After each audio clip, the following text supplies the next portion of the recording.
Трамп в ближайшее время сделает нефть по 50. Я слышал по 40. Кто-то вообще говорит, что будут отдавать за даром.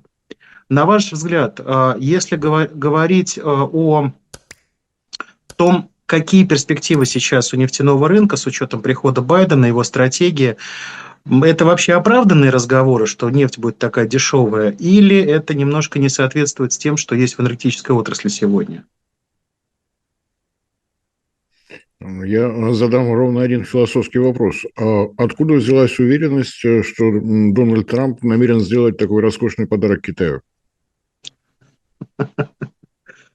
О, знаете, у многих либеральных СМИ Подешевевшая прямо это нефть, все уверенность. подешевевшая нефть – это подарок Китайской Народной Республике, за что, конечно, там будут многие благодарны.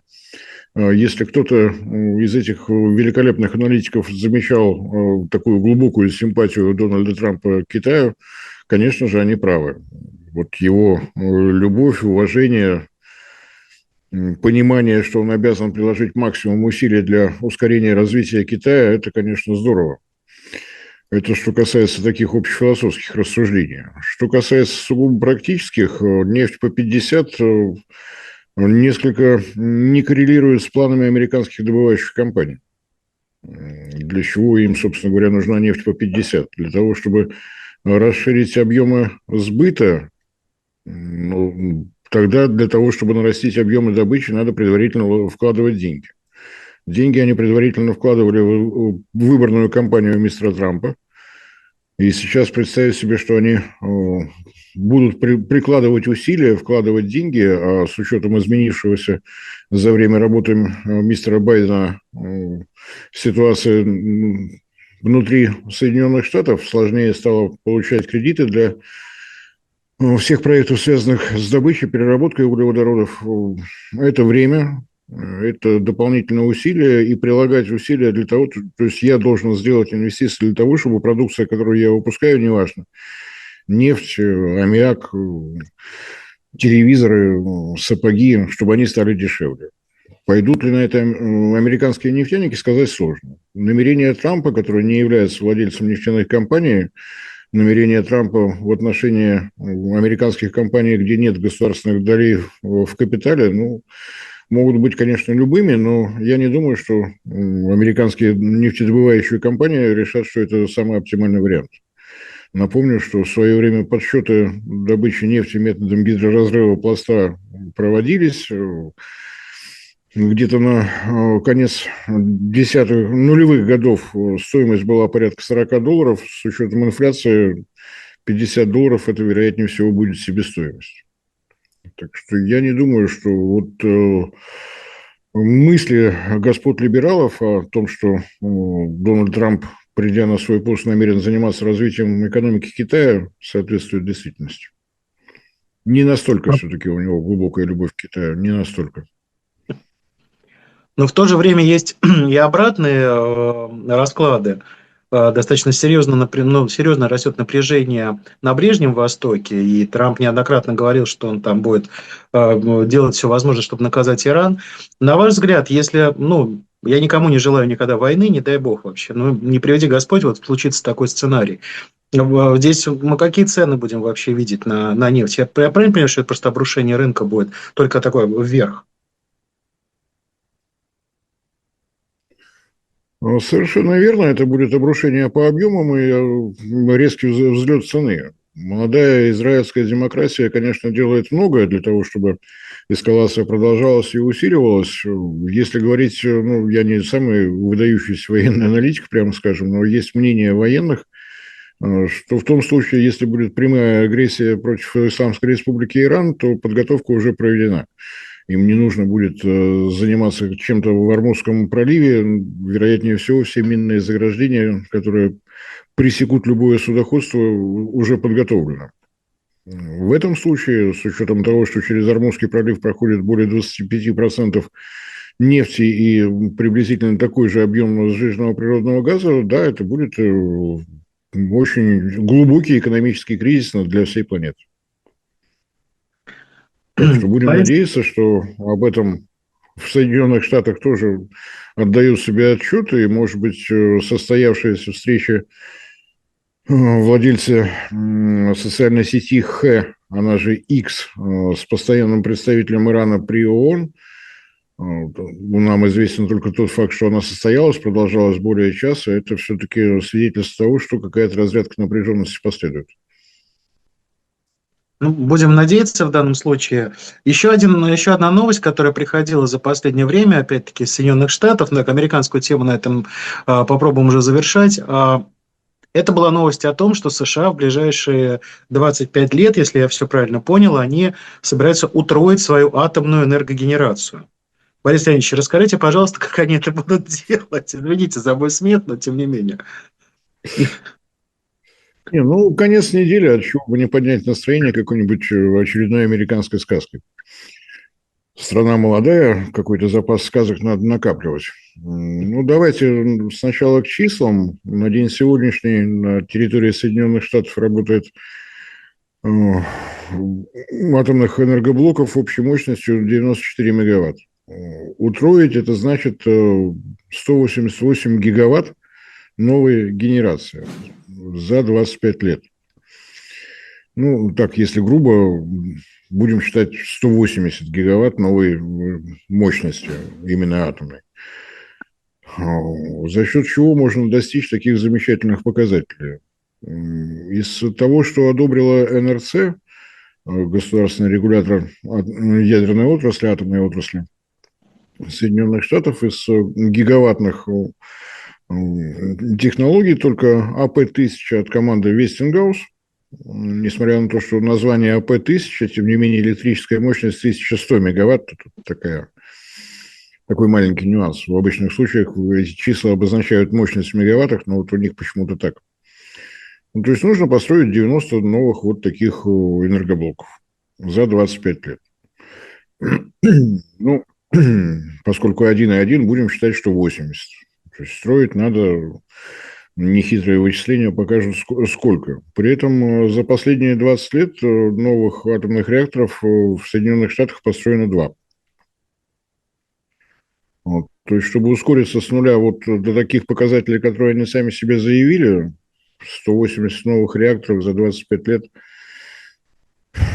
ну, на мой взгляд, эти планы ничего общего с реальностью не имеют от слова совсем. Тем более, что компания Westinghouse после последней перепродажи, уже третьей в ее биографии творческой, сейчас акционеры исключительно канадские владельцы, так скажем, на рынке реакторостроения в последние годы не замечен.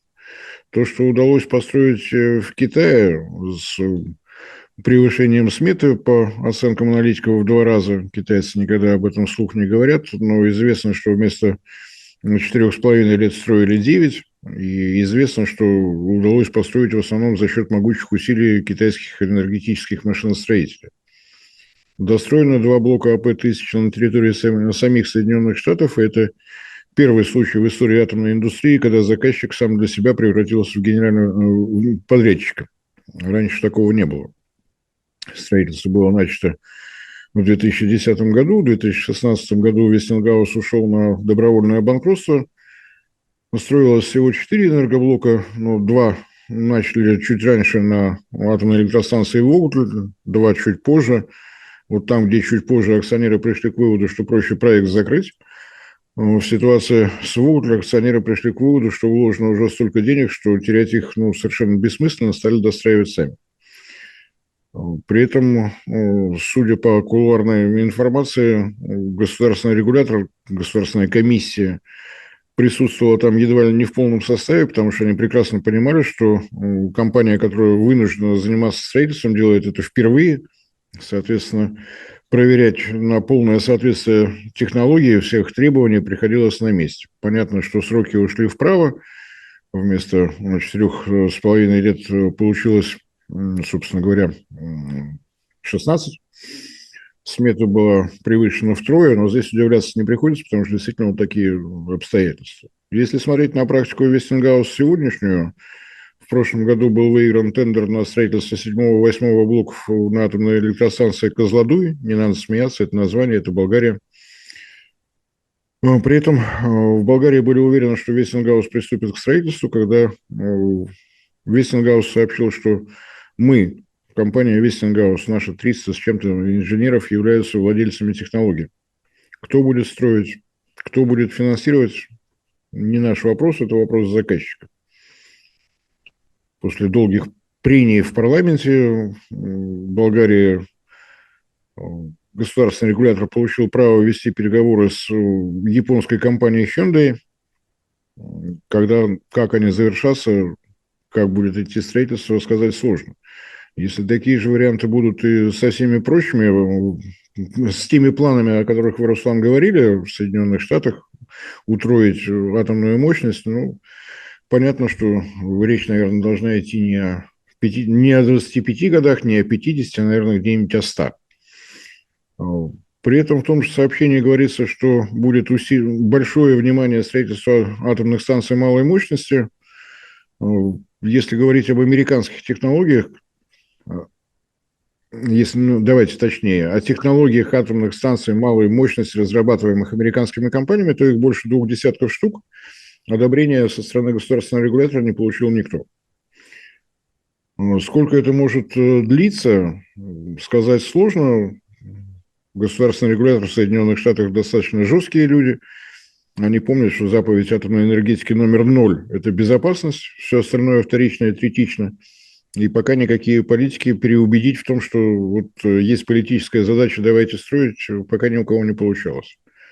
Напомню, что атомная станция малой мощности, малый реактор – это реактор мощностью до 300 мегаватт.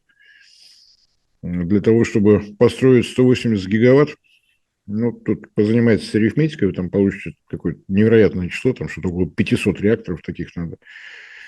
Так что ничего реального за всем этим не стоит, тем более, что технологии обогащения урана по содержанию делящегося изотопа уран-235 у Соединенных Штатов просто нет.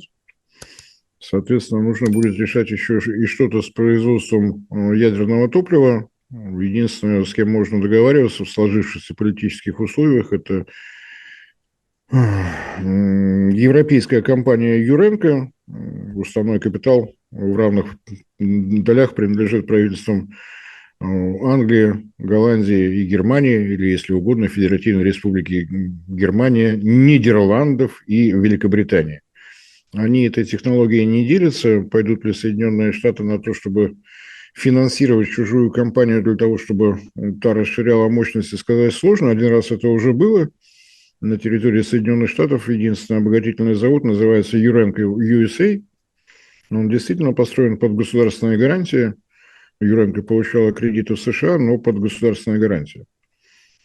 С какой скоростью все это можно сделать? Ну, по оценкам экспертов, для того, чтобы построить новый обогатительный завод, требуется, с учетом получения лицензии, как любой ядерно опасный объект, ядерно радиационно опасный объект, уйдет от 8 до 10 лет. Вкладываться нужно начинать уже сейчас, но строить заводы по обогащению, не имея гарантии сбыта, каких-то долгосрочных контрактов, а их невозможно подписать, поскольку новых атомных электростанций нет, будет непросто. Что касается проблемы лицензирования строительства новых блоков, лицензирование в Соединенных Штатах идет в два этапа. Первый этап – лицензия на саму технологию, и второй этап – строительная лицензия, то есть уже с привязкой к местности. Каждая атомная электростанция немножко индивидуально оценивается качество грунта, сейсмоопасность и так далее, и так далее. То здесь у Соединенных Штатов обходной маневр есть. Есть, на мой взгляд, совершенно разумное предложение строить новые атомные электростанции на месте закрывающихся угольных электростанций, где все соответствующие проверки уже проведены. То есть вот второй этап лицензирования будет проходить значительно быстрее, чем в обычных случаях. Но больше каких-то преимуществ, которые сделали бы возможными вот такие гигантские планы в режиме пятилетку за 4 года на 3 станках в 2 смены за одну зарплату, мне кажется, это маловероятно, особенно с учетом состояния энергетического машиностроения, атомного машиностроения. На примере атомной электростанции Вуглер мы видели, откуда поставлялись компоненты. Допустим, корпуса реакторов приехали из Японии, ну и так далее, и так далее. Так что мне кажется, что это такая предновогодняя шутка, или, может быть, какой-то у них праздник еще был, так вот они его решили отметить. Тихий американский юмор. Звучит грозно, мы будем удваивать и утраивать, но это только с первого взгляда. Если бросить даже не второй, а полуторный взгляд, становится понятно, что это источник такой для хорошего настроения. Ну, в целом, несколько резюмируя то, о чем вы сказали, 9 женщин не родят ребенка за месяц. Даже если очень хорошо попытаются. Борис Ильич, один просто маленький момент. Смотрите, там очень много было разговоров и по поводу поставок российского атомного топлива в Соединенные Штаты. Они там вводили какие-то запреты, потом выяснилось, что это с 27-го там, или с 28-го года. Как у них в целом вообще с этим ресурсной обеспеченностью? Потому что давайте предположим, давайте вот мы тоже поучаствуем вот в этом празднике фантазии. Ребята не за 25 лет, они за 5 лет просто построили все вот эти реакторы. Прошу прощения за пошлость вопроса. Топить чем это все будет? Ну, с учетом производственных мощностей, которые есть вот на день сегодняшний, нечем. Просто нечем, особенно с учетом этого закона о запрете импорта российского топлива. На всякий случай, чтобы не путаться в терминологиях, когда говорят, что Россия поставляет в Соединенные Штаты уран, это неправда. Россия никогда никому уран не поставляла. Уран – это сырье, которое добывается из подземных кладовых. В том виде, в котором он становится товаром, это называется желтый кек, так называемый. Содержание урана как такового в руде считается богатое месторождение, если содержание урана составляет 1%. То есть вот лишнюю породу убрать, получишь желтый кек, и им можно торговать. Но вот такой товар на рынок поставляет прежде всего Казахстан, порядка 45% мирового рынка. Россия поставляет только обогащенный урановый продукт. То есть та самая урановая руда, которая прошла еще 3 этапа переработки, и на выходе оксид урана, содержащий 5% урана 235, в природной руде его 0,7. Вот это, да, поставляют. В соответствии с правилами свободного американского рынка квота России на такие поставки 20%. Ну, потому что свободная конкуренция, эффективные частные собственники и так далее. 20%. Если говорить реально, то сами американцы оценивают долю обогащенного уранового продукта российского происхождения в 35%. Причина в том, что два момента, тоже надо на всякий случай для себя зафиксировать. Мы привыкли, что Росатом – это государственная компания, вот в Соединенных Штатах другая модель атомного рынка, атомного энергетического рынка. Все атомные электростанции принадлежат частным компаниям. Соответственно, они самым тщательным образом соблюдают законодательство Соединенных Штатов. Если урановая руда приобретена в Казахстане, она же казахстанская. Любой сертификат происхождения покажет, что она казахстанская, узбекистанская, какая угодно еще. Если где-то заказывается работа по обогащению, ведь казахстанский уран от этого не перестает быть казахстанским. Не Ни в коем перестает. случае. Сертификат происхождения. Сертификат происхождения тот же. То есть вот такие варианты, когда американские частные компании, владельцы атомных электростанций приобретают руду в одном месте, а потом заказывают работу по обогащению по урану-235 в России, еще 15%. Соответственно, в этом законе, который запрещает импорт российского обогащенного уранового продукта, есть сноска о том, что до 2027 года может быть получено разрешение у Министерства энергетики в том случае, если аналогичного товара нет на мировом рынке. Понятно, как будет выглядеть обход. На день сегодняшний из производственных мощностей на планете по обогащению урана, по содержанию урана-235, 46% это Росатом. Цифра достаточно значительная. Если внимательнее присмотреться, то она еще более значительна. Производственные мощности Китая порядка 12%, но при этом Китай до последнего времени никуда обогащенный урановый продукт не поставлял.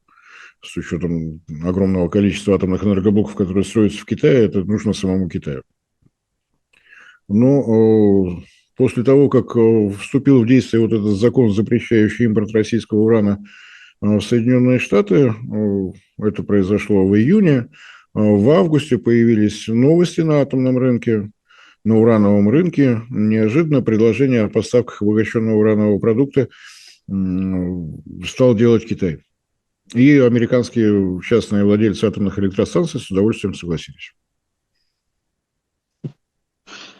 Так Красота. что как обходить какие... Ну, разумеется, абсолютно китайский обогащенный урановый продукт, все в порядке. Если китайцам чего-то не хватает, ну, они где-то еще находят, видимо. Вот. Так что обойти вот налагаемые законы достаточно сложно. Есть решение администрации ныне действующего президента о том, что будут вливания в урановый рынок 2 миллиарда долларов, но для уранового рынка, для рынка обогащения урана это не та сумма, о которой можно серьезно задумываться. И неподдельная радость мистера Байдена на весенней встрече с профсоюзом энергетиков Соединенных Штатов, он действительно с радостью сообщил, что удалось произвести 90 килограммов обогащенного урана. Это большой праздник для всех Соединенных Штатов. Вот. Ну, в этом году планировалось, что объем производства вырастет до 1 тонны, но пока не получилось. Пока не получилось. Ну, говоря об обходе санкций, многие говорили мне, что вот белорусские креветки были намного вкуснее всех остальных. Я хотел бы еще вот о чем вас спросить по поводу... Вот, Китайский уран намного более обогащен, чем российский, тоже известно. Намного более богатый уран. Более уранистый уран. Борис Леонидович, смотрите, у нас тут еще наши европейские соседи, так сказать, оживились. Очередной там, я уже сбился со счета, по-моему, это 15-й пакет санкций, там готовится, что-то в этом роде. И тут стал вопрос по российскому СПГ, коль уж мы темы санкций коснулись. Я так понимаю, что на сегодняшний день, конечно, российский СПГ в Европу не поставляется, все понятно, хотя там вот как-то вот газовозы с Ямала ходят и ходят. Можете как-то прокомментировать вот эту инициативу наших европейских соседей? С одной стороны, честно скажу, это все принималось до прихода Дональда Трампа. Сейчас у них там вообще свои веселые раскардаши. Может быть, они еще это и вводить не будут. Европа вообще гипотетически, она может как-то выстоять, если еще вот эти поставки тоже обрубить туда? Ну, а почему бы, собственно говоря, и нет? За время, минувшее с начала энергетического кризиса, начало это лета 2021 года, кто бы вам что другое не рассказывал, спрос на природный газ в странах Европейского Союза упал на 100 миллиардов кубометров. Если продолжить в том же направлении, то есть если усилить тренд на деиндустриализацию, то можно вообще без газа совершенно спокойно себя чувствовать. Так что говорить о том, что это какой-то перспективный рынок, за который необходимо бороться, ну, на мой взгляд, это падающий рынок. Да, высокие цены, но каким будет спрос в следующем году, через 2 года, сказать крайне сложно. Если говорить о поставках по итогам 2024 года, понятно, что они будут не меньше, чем в 2023. Эмбарго на уголь, на нефть, на нефтепродукты, да, введено, СПГ пока никакие ограничения не касались. Соответственно, те контракты, которые, допустим, были у Ямал СПГ с испанскими компаниями, остались в силе, все в порядке. Испания крупнейший покупатель российского СПГ. Но влияет ли это на уровень цен? Правильный ответ – нет, не влияет, потому что в соответствии с целевой моделью европейского газового рынка, которая была разработана в 2010 году и внедрена в 2019, стоимость природного газа определяется на торгах на голландской бирже TTF. Она действительно голландская, правда, целиком и полностью принадлежит американским акционерам, но это мелочь. Так что на уровень цен присутствие российского СПГ не влияет никак. Если говорить о том, насколько целесообразно вот такой дополнительный запрет на самих себя, то есть мы не будем покупать российский газ,